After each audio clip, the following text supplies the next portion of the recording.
We ready? Hey everyone, my name is Max Aaron James, and this is a review of the EP from Florist. I am so sorry I butchered your name. Forest Claudette. The project is The Year of February. Now, Forest Claudette is an Australian artist, biracial. I don't know if that's important to his identity as far as what's important to him, but I saw it appear in a few articles when I was trying to do some research on him. So maybe it's very important to point out. Forest Claudette. Admittedly, I have never heard of him prior to this project. No features, no singles, and apparently a few of these songs were released as singles. This EP is only 6 tracks, and when you have a small project, you have very little space for error, especially when it comes to first impressions. This is his first project that's on streaming services, at least the ones that I use. So, this is my introduction to him, and I was going in with no expectations because he's new. I was very pleasantly surprised at how good this project is and how much better it sounds as you go through each track. The more listens I have of this EP, the more I enjoy it, the more it stands out to me, the more unique it sounds, and it seems like he already has a sound, even though I do hear influences from people such as Miguel, Frank Ocean, and when he's rapping, some Earl Sweatshirt.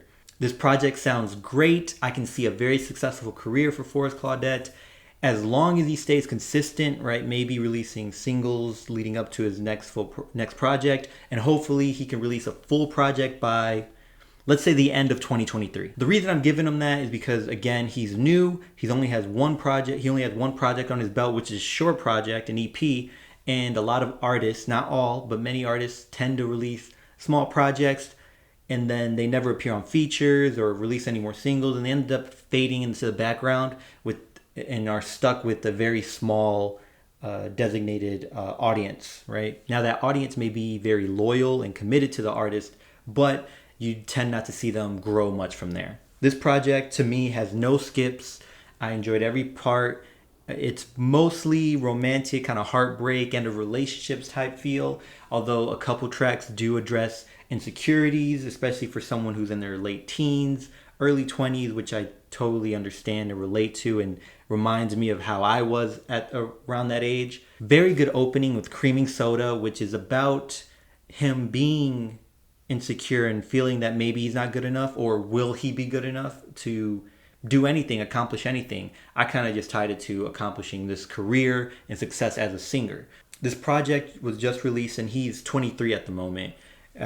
In Creaming Soda, he says, I'm only 19. Apparently he wrote it back at that time, but it stuck with him, those insecurities, which again, I get.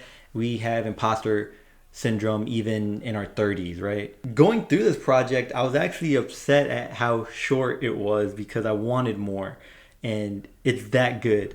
It ends abruptly with Hologram, which is about him in this circus dealing with this fame and success that's come at him, whether it be abrupt or not. Then you have Congratulations. I'm kind of going backwards, aren't I? Don't Worry and Gone Without a Trace, which are the second and third tracks, kind of stand out the least, but again, they sound very good.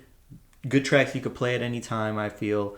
But the other tracks stand out much more. They sound much more unique, and they sound much more single worthy. Goodbye is a track I really enjoyed because I felt pain in his vocals, and I understood, it's kind of getting out of this relationship and dealing with heartbreak and all that. And then you go into Congratulations, which is kind of also getting out of a relationship, but not so much heartbreak, more so talking about how out of touch or disconnected this woman is from him. It's a different person. Like, we are not the same. We cannot connect.